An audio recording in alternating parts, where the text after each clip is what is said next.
This is VSiN, the sports betting network. Follow the money. That's what I always say. You always follow the money. Yeah. This is Follow the Money with Mitch Moss and Paulie Howard on VSiN. Mitch and Paulie out for a couple more days. Stormy, Buonantony, Jonathan Von Tobel with you as we welcome you back here. Follow the Money, VSiN, the sports betting network. Just to finish up a little bit of our conversation last segment, because the overarching concept of people putting out information and just assuming that it is fact, because honestly, like, social media is where a lot of us get our news now. And there are so many insiders that they break news on their X accounts instead of on television or with a report, like all of those different things. But it really frustrates me how much we just take automatically as this is true, and you retweet it or quote it and react to it without actually reading an article or finding the full clip where something is said, or all these aggregators that are out there. They're not even humans that are posting half the time. Yeah, I mean, this is, again, it's a deeper reflection of our current state of society more than anything else. But at the end of the day, what is starting to happen, as we have talked about, sports betting has been vilified to an extent. And there are flaws with sports betting, absolutely, that are worth discussing and fixing. But now there's an attempt to try to tie almost everything to it. It's absolutely ridiculous. And something like this, again, to expand on that, because we kind of ran up against it quickly, bettors, recreational bettors, mostly bet overs. And so tanking, pulling guys, things like that, that would only negatively affect bettors who are, consistently playing unders, whatever it is. But for the most part, like, that's good for the sports books when those things sort of happen. Again, this is a generality I'm speaking in, so very much so. I just wanted to say, for those of us that are just joining us, and maybe you did miss the last segment, we're speaking specifically about a quote from Ben Golliver, used to work for the Washington Post, was on the Jim Rome show, making a comment suggesting that when we saw these fines that have come down from Adam Silver, league commissioner in the NBA, to teams like the Utah Jazz and the Indiana Pacers for pulling players late in games, overt taking, quote unquote, saying that gambling companies could have played a role in that. But what the actual video clip that we played was basically speculation and him just talking about, hey, this could be something that happened. I think has been going around social media as reportedly that this, and this, and that's just not accurate. Yeah, Golliver's, I think. But, I mean, we'll invoke something that you absolutely hate. How often are we sitting here on an NFL Sunday and player X gets hurt, and what's the first thing that we see? There's two things that we see immediately. Well, we see all the sports books come out and say that you're getting injury forgiveness. Correct. Which, right. And the other is the bettors asking for that injury forgiveness. Why? Absolutely. Because they bet the over. Yes. So when you look at this from the instance That's why I get so upset, by the way, for the background, is because there are people that bet unders on these things too that would like to cash a ticket on that. Sure. And so my whole point here being is to the speculation of when Golliver says, well, sportsbooks can't be happy. I mean, it does make setting lines a little bit more difficult, but there are things that sportsbooks do to combat against that, lower limits, things like that. I just think at the end of the day, when you talk about the aspect of how it impacts the player props and whether or not books view that as something that is positive, negative, I don't think they generally are happy about it, but to act like something in which mostly people are betting overs, if somebody gets pulled from a game or is on a minutes restriction that's unknown, that hurts the people who are betting overs. The books aren't going to then call Adam Silver and be like, hey, buddy, we got to fix this. It's a ridiculous thing that continues to be out there. And by the way, like there's media members who are actively trying to crusade against this and making some ridiculous, not accusations, but stories out there. June Lee's, an independent sports journalist, he worked for ESPN a while ago. I sent you a story of his like 2 or 3 months ago about he alleged that he's got friends that for fear out of their jobs, they won't speak up against sports betting, things like that. Like these are now happening. It's absolutely ridiculous. Again, there are flaws with the system that should be discussed, but things like this, where it's just random speculation and everybody's running with it to then point the finger where it doesn't need to be pointed, I think is asinine. Yeah, I'm with you. Okay, enough of that. Let's get to some actual bettable games that we do have coming up. And we have been talking, I think rightfully so this week, a lot about the Olympic hockey on both the men's and women's side.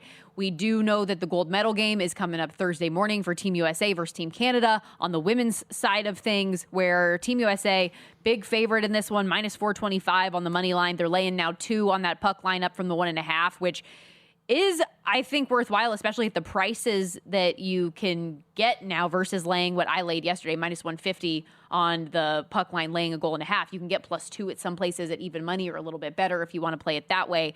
The goal total in this one sitting at 5.5.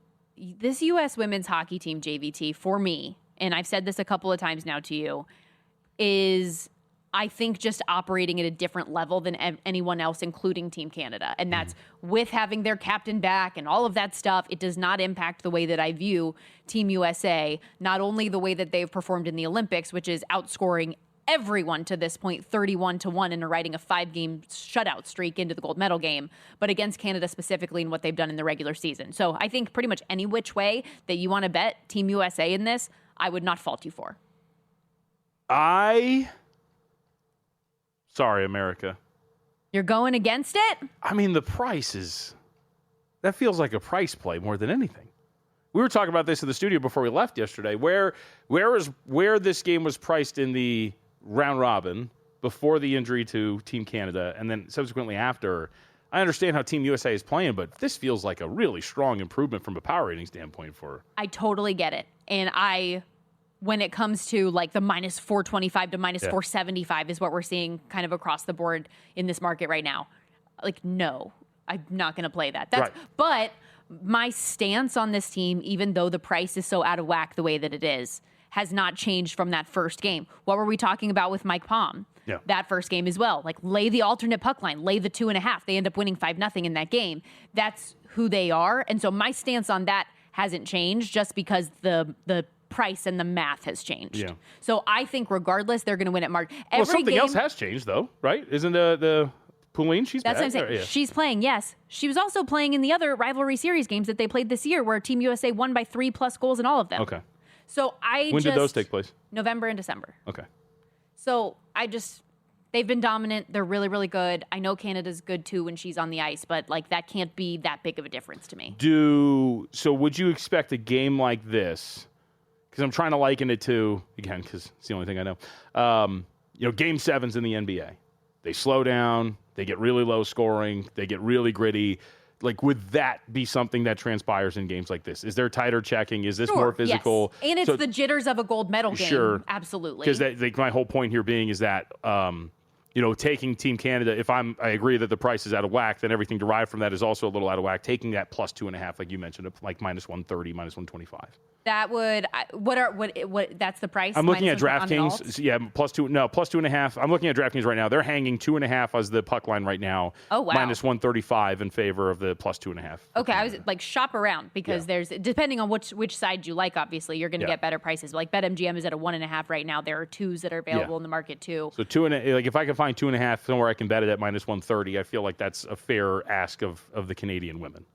Yes. Yeah. I think that the best chance Canada has would be to try to keep this lower scoring. And I'll say unders on the women's side of the bracket have been very fruitful to this point. However, I could still see this being a 4-1 game in favor of the Americans, which, yes, would still fall under, but that's Team USA winning by margin. Mm-hmm. Like, I think they win by at least 2, if not 3 goals. And by the way, I make it clear for our audience, I have no insight into the strategy and or how well this is to me purely watching the way this market has evolved and looking at this and thinking that, you know what, like, this is maybe a skosh too high and then playing it from that regard. And your favorite quote that we've used a lot, hockey is stupid, and you never know what you're going to get from a team on any given day. I can hear However, right we also have the quarterfinals officially set on the men's side of the bracket. Wait, real quick. Yes. Nothing in this bronze medal game? I don't have anything. Okay, all right. I just wanted to make sure. Continue. But I can look more into it tomorrow. Okay. I gave you the opening odds for Team USA against Sweden. Mm-hmm. Already bet out slightly, a 15-cent move from minus 220 to minus 235 on the money line against Sweden. Sweden available plus 180. That goal total sitting 6.5. Finland minus 235 on the money line against Switzerland. You can get the Swiss at near 2-1. Goal total in that one just a flat 5. Canada minus 1,600 against Czechia, who you can get on the money line plus 725, where my 4-1 medal goes to die. You're being very negative. Total 6.5. Although I was going to say plus 3.5. Oh, I was just going to say Adam Kimmelman was with us earlier at I NHL.com, know. and He seemed to believe more in the Czechia side than Obviously, you did. I bet Czechia to medal at the Obviously. beginning of this thing because I thought that they were good enough and capable to do so. They just haven't looked like that team to me. That said, with some of the stuff that's going on with Team Canada, like Josh Morrissey hasn't been able to play very much. He suffered an injury in the opener, coincidentally, against Czechia. John Cooper said he, quote, looked good in practice, but isn't sure on his status yet. He's been day-to-day. Brad Marchand will be available, but does that mean he's going to play? Does he not? I don't know because we didn't see him. He's been in net. So I just don't know what we're going to get necessarily from that standpoint. So maybe taking 3.5 goals, although I don't want to lay minus 140 to do that. So I need to think about this game a little bit more. Unfortunately for our audience that's listening right now, that game's at 7:40 in the morning, so we won't get to talk about this again tomorrow on the show as well.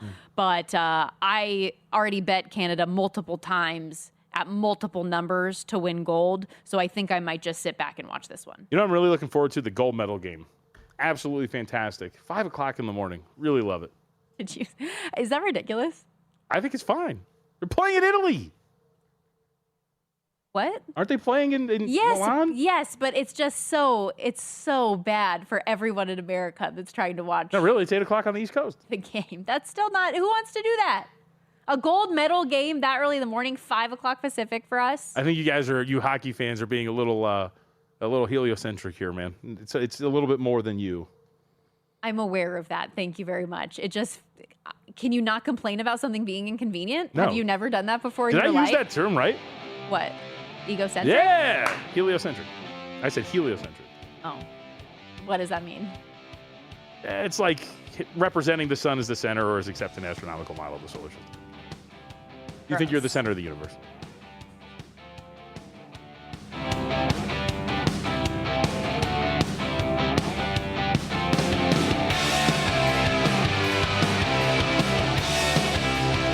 So you're listening to this podcast because you want an edge. But what if I told you you're only halfway there? You've got the mindset. Now it's time to get the toolkit to match. Here's the thing. Pro bettors spend thousands on data and tools, but what they don't want you to know is you can get the same edge for a fraction of the cost with VSiN Pro. With VSiN Pro, you get access to expert picks, public betting data, prop projections, powerful tools, analytics, and more. Tap the link in the description and see why thousands of bettors are already using VSiN Pro to cash more bets. ¿Quieres mejor internet? Cox Internet de 300 megas tiene las velocidades rápidas y confiables que buscas. Perfecto para streaming y gaming y trabajar desde casa. Todo por solo $45 al mes cuando agregas Cox Mobile. Incluye equipo de Wi-Fi y garantía de precio de 2 años en tu plan. No esperes. Cámbiate hoy a Cox. Requiere Cox Mobile Gig Unlimited. Garantía de precio no incluye impuestos y cargos. Velocidad de datos móviles se reduce después de 20 gigas al mes.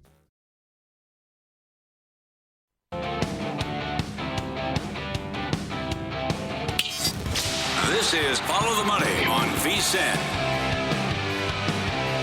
College basketball is rolling. Baseball season is here, and now's the perfect time to bet smarter with VSiN Pro. Sign up today. Get daily best bets from VSiN hosts and guests, real-time DraftKings and Circa bet splits, AI-powered prop tools and matchup analysis, 24/7 video, full show replays on the VSiN Watch app. Plus, our all-new MLB betting guide out now. Inside the guide, does money buy championships? We break it down. You'll also get detailed team previews, a stats glossary, and key analytics to know. Sharp betting insight from VSiN Pro experts and the player's perspective as well from former MLB pitcher and our own VSiN host, Jensen Lewis. Start today, $9.99 or save 50% with an annual subscription. Visit VSiN.com/subscribe. That's VSIN.com/subscribe. I think usually our dynamic would translate to, I think, I'm more of like the black cat, your golden retriever-esque at times. Yeah, you make me so angry. I think today that vibe has flipped.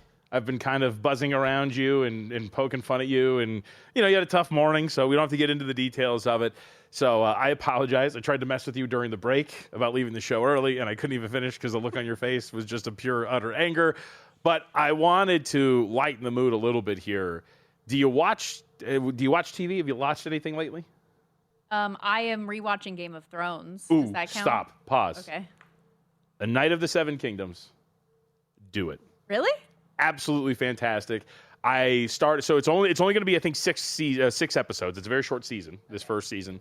Is it a limited series, or will there be multiple seasons? There's going to be multiple seasons, but not that many. It's based off one of the books. People can correct me on Twitter if you want, at BJBT. I don't know the depth of the lore here, but I think there's going to be multiple seasons. But either way, absolutely tremendous. Season finale is already coming up. I think it's episode 6 this coming Sunday.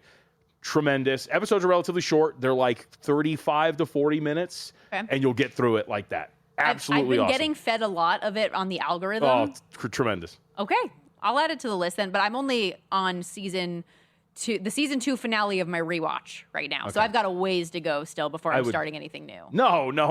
I can't Pause start. Yes, you can. They're short episodes. I'm so deep into things right now, I can't just turn it off. You've already seen it. Also, this is a weird thing, and I'm curious your opinion on this. Maybe our audience can weigh in as well. When you rewatch something, is it better or worse knowing what's coming in a show like that? Because there's so many times where you don't know, and maybe you're shocked by something and you're kind of taken aback or you squirm or whatever it is. But now I know things are happening and I am so anxious. Like, oh no, I hate what they do to this guy. I can't believe they're going to kill this girl. Like, that kind of thing has just been buzzing in my head, bothering me. Yeah, I Game of Thrones, I stopped watching. I was really excited because I know they're going to have... It did fall off late. Yeah, I mean, I stopped watching around the time I was really excited when I think it was Rob's going to have that really happy wedding. So I was really looking forward to that. Oh, where I'm at right now, he just married the girl. He just said, I don't want to marry the Frey girl. And she said, I don't want you to either. And then they got married in secret, and now it's all downhill from there. Is it? That's what I've watched all of you. Also, speaking of like things on social media though that you brought up, I didn't realize how many people. Oh, you're wrong about this. Yes. So I apologize. I don't think there's a right or wrong in this. There's I a wrong. understand There's that a wrong. the Olympics are played. All of the events are being hosted. Why can't my favorite sport in be the center Italian of attention? time? I get it. However, I was just saying it would be nice if it wasn't at 5 o'clock in the morning for me. Yet every single person in the world is just like a real fan would wake up and like, rah, rah. What? Relax. Why do you care? You know, like, I just don't understand what the big deal is. My slight reaction to a time has now invoked everyone to, what are we doing? I mean, it is a very arrogant take. It's not a take. It is a take.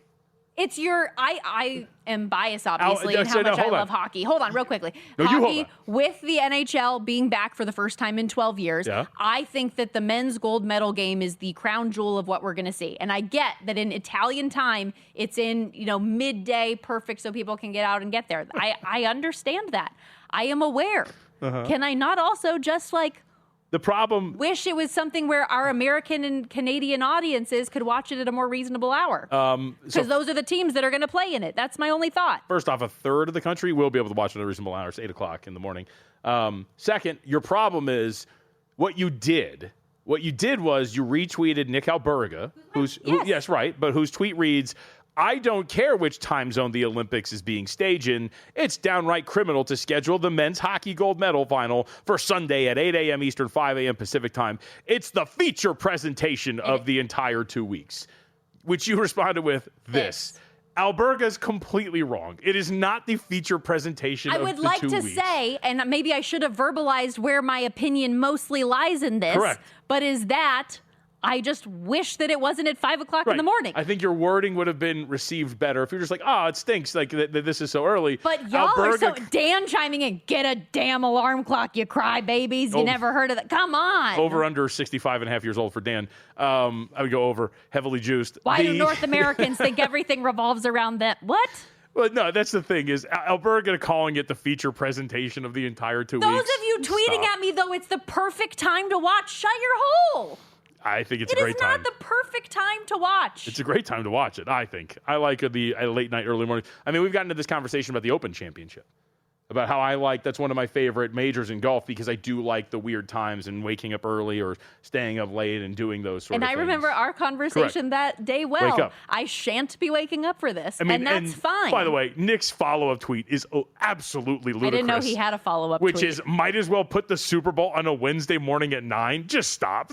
We're getting a little dramatic It's the most ridiculous thing I've ever seen in my life. I've enjoyed the Olympic hockey very much. That might be one of the most insane statements I've ever heard in my life. A little dramatic. Gold medal game in the Olympics is not the equivalent to the Super Bowl. Why should my opinion or Nick's opinion or your opinion invoke Mine's not an opinion, that's so a fact. much anger? Just wake up then and shut up. Leave me alone. I mean, you're the one that started. Now I'm angry about it. Right. On the other side, what are you going to do? You get to gamble early in Speaking the of morning. angry, I think that Jerome Tang is probably pretty mad right now. Yeah. So Kansas State is going to play their first game since the Jerome Tang firing today against Baylor. And for anyone who's kind of missed the background of all of this, it is a very interesting situation. Kansas State Athletic Director Gene Taylor spoke on the podium about the rationale and the decision for why Tang was ultimately let go for cause. I don't want to get into it. There's language in his contract that addresses certain things that could potentially bring embarrassment.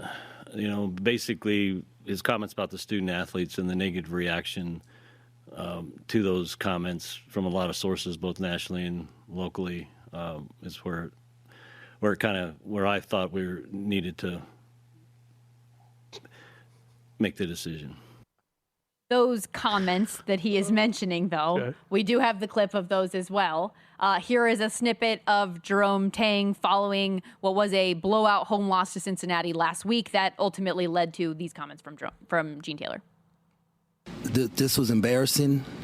These dudes do not deserve to wear this uniform. There will be very few of them in it next year. I'm embarrassed for the university. I'm embarrassed for our fans, our student section.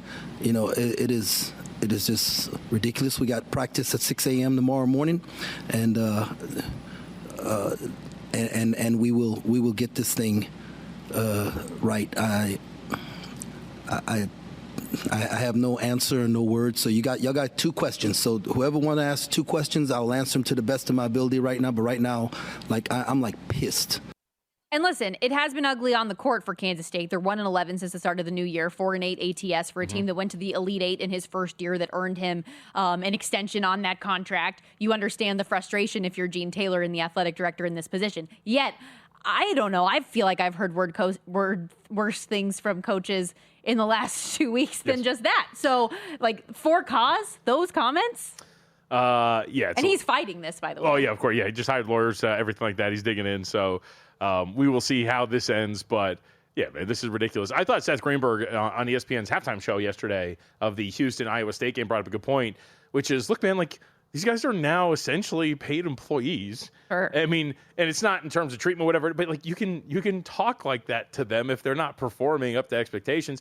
I think Tang probably hasn't been performing up to expectations either, but to use that press conference as the reason to fire for cause seems like shaky ground. I'm shocking. This might shock some people. I don't have a law background, so I'm not entirely sure. But I would assume that this is going to have some trouble holding up. But I think it also depends on language and what it means, because I thought I read something, and again, I never believe everything, but there was a clause about, the way that he represents the program, whatnot, that maybe this could get him out. But either way, I think that's in a lot of contracts. Right. And I wouldn't say that constitutes for enough to. So it'll be interesting. I have the clause here. Okay. Tang shall not engage in any behavior, actions, or activities that subjects coach, K-State Athletics, or the university to public disrepute, embarrassment, ridicule, or scandal. But I would say that's probably a similar thing that's in our contracts of you can't say bad or embarrassing things about our network on the air and stuff like that. That's different than that wording, though. Ridicule? Now I'm curious. Now I got to go read my contract, see what it says. That said, Baylor laying... Mine just says, don't be stupid. laying 4 Violated today. Lots of movement on the total, down from 163 to, I'm seeing 156.5, 157.5. On that note, Derek Stevens coming up next right here in studio, Circa Resort and Casino. Go behind the counter. More college basketball as well as we go here on Follow the Money.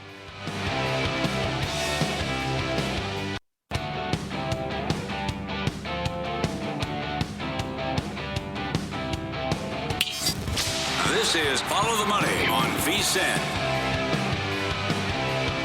Get ready to win a larger-than-life World Soccer Championship experience only right here at Circa Resort and Casino in Las Vegas. One lucky winner scores a 2-night stay here at Circa, a VIP cabana for the games out at Stadium Swim with $500 in credit, plus $250 in food and beverage as well. Arrive in style with limo transportation, celebrate with cocktails at Legacy Club, and so much more. Enter now and kick off the World Soccer Championship right here where we're broadcasting from Circa Resort and Casino. For giveaway details, head to circalasvegas.com. That's circalasvegas.com. As as we welcome you back to Follow the Money. Stormy Buonantony, Jonathan Von Tobel with you. And we've got the owner and CEO here of Circa, Derek Stevens, live in studio with us. And as people are trying to transition out of football season, football and the World Soccer Championship will be here before we know it. World Cup's almost here. Well, first off, great to see you. I missed you guys since Sundays. I really did. Yeah. So great to see you as you're filling in for Mitch and Paul. So the World Soccer Championship, let me just understand. Is that the brother of the big game? Yeah, right. It is? It is. Okay. That's very well put. Okay, there we go. I haven't seen our own marketing on this. So Yeah. the World Soccer Championship. We had Mike Palm on last week, and then he was like, we're not allowed to call it World Cup. But we said it right after the advertisement was over. I gotcha. Okay, so what is great about the World Soccer Championship is that it's a record number of games this year, and we are really looking forward to having every game on somewhere at Circa with full audio. So there's a few times in the early games where we're gonna have to do it here and something different in Stadium Swim, but we're expected to blow this thing out. It should be a ton of fun. With this, maybe this is a dumb question, but I would assume you're going to get a little bit more international visitors coming in with an event like this. Do you change the way you do stuff around here? Do you add to the drink menu? Do you do just different things to cater to different audiences? Yeah, I mean, the first thing we're going to do is we're going to show soccer. Yeah. which we don't necessarily focus on. But this we will. I mean, every game we're going to treat every game just like an NFL playoff game. But I think the crowd for this this is so different than years past. Time zone related has something to do with it, and then I think here specifically in Las Vegas, there are a lot of people that are soccer fans. But I think also with the international visitation, I think if people are coming from wherever they are in the world, they're not just going to go to one location to watch a game. They're going to come to America, and they're going to visit 3 or 4 different spots. And I think Vegas is going to be a hot spot. I'm hoping that to be the case. So I'm hoping that we're going to see massive crowds for Canada, massive crowds for Mexico, obviously the South American countries, and then European countries. I mean, I think we ought to see a lot from Europe and Italy and Spain. It should be fun. Yeah, should be a blast. Reminder again, circalasvegas.com if you want more information about the getaway package potential there. Should be a blast. Speaking of international, obviously we've got the Winter Olympic Games going on right now. You guys offered a bunch of hockey, curling things here. How has it been for you guys? Oh, I mean, how am I supposed to candy coat it? I mean, this stinks. It's hockey's been fun to watch, but you know, we got a big women's game tomorrow, so they're minus 500. Yep. I mean, we're not going to get the a lot pricing on this stuff is tough. The U.S. you're laying more goals than some NFL teams have laid on points. The other day she took 7 in a hockey game. Did you really? Cashed it. Let's go. The fact is that Olympic betting is minimal. It's just de minimis. Yeah. So it cannot replace the fact that we've got the double whammy of no NHL and no NBA. Yeah. It's no NBA. It's got to be killing you. Oh, yeah. I mean, especially I don't really like the All-Star. Outside of the 3-point contest, I don't really watch the All-Star games at all. I would assume, there's not much handle for an All-Star game in general anyway, so it's a very quiet time, and that's the part that stinks. Outside of college basketball, it really does die down. She knows how many times we've been live betting women's and men's Olympic hockey because we're just looking for something here. This might be the jump start that college baseball needs right now. Sure. Because they should do more around this time. Yeah. Right. Meanwhile, we do have college basketball on deck. So with your Michigan ties, are you all Michigan all the time in everything? Like with them big game today against Purdue, are you interested in Big Blue? How are we feeling? Yeah, I am. This is the only thing I would say is this is the typical spot as in my gambling days. A team gets ranked up to number 1 and then has to go on the road into a very tough spot at night in the middle of winter. I generally like home dogs in that situation. So obviously that's a feature game of the night. So I'm excited about watching it. But I don't know about laying 2.5 or 3. Just tipped off, by the way, is the 3:30 tip on Peacock. So we are just underway, scoreless so far.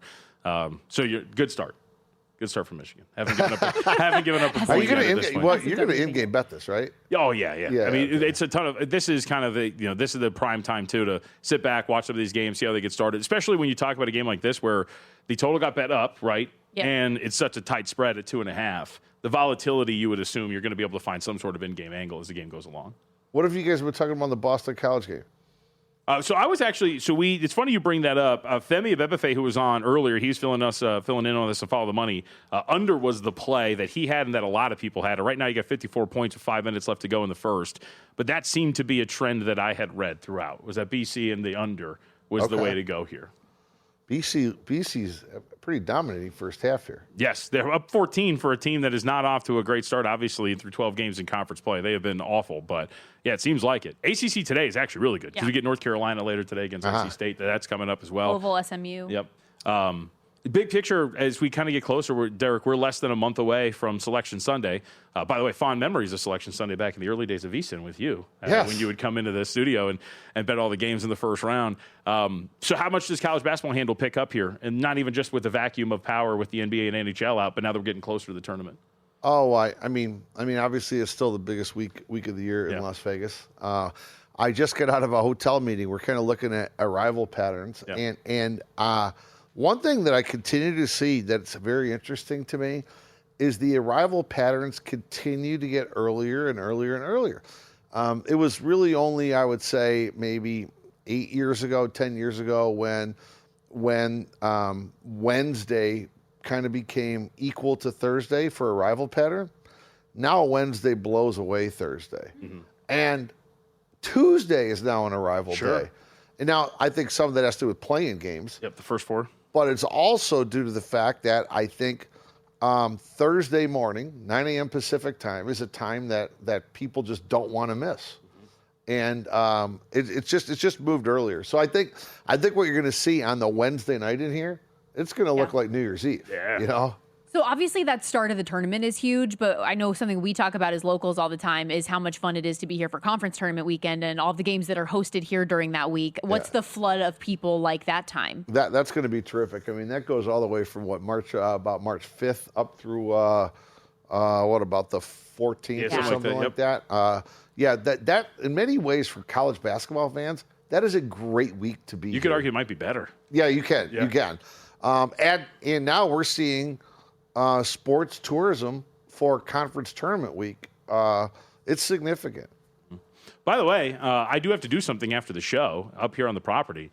The winter meetings for the Fantasy Sports Gaming Association is here as well, huh? Yeah. Upstairs. I just gave a little, gave the lunch little keynote speech. Yeah? It was interesting. Yeah, this is my first time going up there. VSiN's got a little bit of a panel. I get to what's the word? Host the panel? Yeah. Moderate. Like moderate. There we go. I'm a moderator today. I heard because when I was coming off, they said there's a special group with VSiN coming up afterward, and they were asking about the integration of VSiN and how does VSiN impact their hotel casino. So So what else were you getting into when you were talking? Well, I was up front. They wanted to know about my background, how I got here, why I don't like taxes, like how we build casinos, sports betting. I said I'm open to everything, take all Q&A. I said I'll even take questions on prediction markets. But if any of you work in prediction markets, I'm not going to hold back because you're all going out of business. Yeah, I was going to say really quick, I was trying to find the news. There was some news just coming down with the prediction markets in Nevada today. I believe the Ninth Circuit Court had a rule. You're correct. Yes. So that ruled against Kelsey. Pretty big deal. Right? Yeah, so can you explain that a little bit? In Kelsey terms, it means if they lose something, that just means they resue, and it just kicks it up. But Kelsey's taken it in the teeth a couple times. Prediction markets have in the last week or so. But at the same point, the chairman of the CFTC says they've been monitoring sports wagering for the last 20 years. This guy's ceiling is unbelievable. How does he even look at himself in the mirror? What a joke of a guy this guy. Chairman of the CFTC. Was ridiculous. Yeah. Are you kidding me? Like Stormy, you got to watch what this guy says today. Like you're like, are you kidding? Like how can you even say this? This guy is an absolute joke. The comments of the video we were texting earlier. Yeah. I was like, that's where I want to live. It's just the comments of everybody trashing on this guy. Derek, you're awesome. I wish we had more time. Thank you so much for spending some of your time with us. We appreciate it. Thanks. Great to see you guys. Yes, back at you. Okay, when we come back, we are closing out this Tuesday edition of Follow the Money. We have in-pocket plays and a little more college basketball to hit on before we go. Have a great day. Derek, we'll see you in a bit.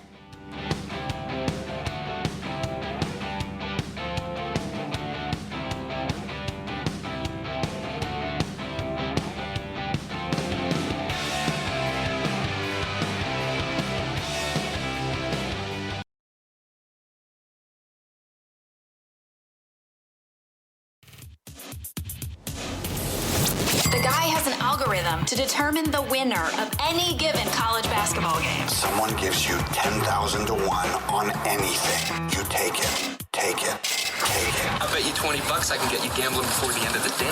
No way. I'll give you 3 to 1 odds. Nope. 5 to 1. Nope. 10 to 1. You're on. Speaking of college basketball, Purdue up on Michigan 9-8. Only a few minutes into the game, though. Still 13:44 to go in the first half. That said, time for In Pocket. Get to it. Got nothing outside of this graded loss. The qualification round, Switzerland, puck line -3.5 versus Italy. What was the final score? Lahu Zahir, 3-0. And how many shots on goal did the Swiss have? That would be a 51. Okay, interesting. Yeah, I don't know what's in the water here. Tough L. 2 goals scored in like the first 11 minutes of the game, too. Correct. Thought you were going to roll. Brutal. I was watching. Yeah. That's it. That was very unfortunate. I ended up laying the puck line there as well. Doesn't come home. However, the Germans got it done for me. Laid the 2.5. They win 5-1 against France, so cash that. Looking ahead, we still do have a handful of pending plays. Czech Republic 4-1 to medal. Not looking great as they are a big underdog to Team Canada coming up in the quarterfinals. But I do have Canada to win gold. So if we can get that through at +114, that would be great, especially considering they're -140 to do so right now. And then in the women's game, gold medal on deck Thursday. Team USA, get it done for me. Laying the goal and a half, -150. I also put a sprinkle this morning, not an official play since I'm already knee deep in Team USA to get this done at margin, but a -2 as well at even money was something else that I added to the fold. We've talked a lot about it today, but good reminder, everybody, the Major League Baseball betting guide is officially out right now. So as you are looking to get prepared for the season, teams are doing those full squad workouts right now. Spring training set to get underway. The MLB betting guide has everything you need. vsin.com/guide. You can get it a la carte for $19.99. You can also start today, your first month, $9.99, or you can save 50% with an annual subscription and come join us on a full-time basis. vsin.com/subscribe there. Speaking of college hoops, because I like the open of the thing. It's like, if you could bet on college basketball game, aside from the games that we already have in action right now, were there any going forward today that caught your attention that you wanted to get involved in, you did think about placing a bet in? Yeah, I mean, there's obviously a couple of here today. There's going to be a couple of interesting spots. What about NC State and North Carolina today? Because I think initially you look at what some of the projections are and what this matchup looks like. North Carolina catching 7.5 on the road against NC State. Really interesting number when you look at this matchup. First off, projection-wise, it's only about a 3-point spread for a lot of these spots. North Carolina, of course, dealing with Pitt, despite the fact that dealing with the injury to Caleb Wilson. I don't know, man, like 7.5. That seems like kind of a lot here when you look at where the market's at. NC State is I would say, formidable opponent, top 30 team by Ken Pom rankings. Their offense has slipped off a little bit here in conference play, middle of the pack. I shouldn't say middle of the pack, top 5. And offensive efficiency in ACC play. Defense is middle of the pack, and their perimeter defense has been abysmal. Stormy opponents shooting 37.1% from beyond the arc against the Wolfpack here. And this is a decent three-point shooting team in North Carolina. So, I don't know, 40, when you look at that number, that seems like pretty big for what North Carolina can do. So I'm very much looking forward to that. And I'll be honest, not a big read on the other team, but just the fascination. Akron on the road against Western Michigan. Now, it's the MAC, so we have watched quite a bit of MAC basketball. But Akron taking on Western Michigan is an interesting spot because I just want to see what they have, Akron that is, as a big favorite. We saw them against UMass, who has been pretty formidable. They got pushed last Friday Now they're here taking on Western Michigan. This has not been a great season for Western Michigan. Just took out another directional Michigan squad at East just the other day. But if you look at what they've done in conference play, it's been really bad, and specifically their defense has been abysmal.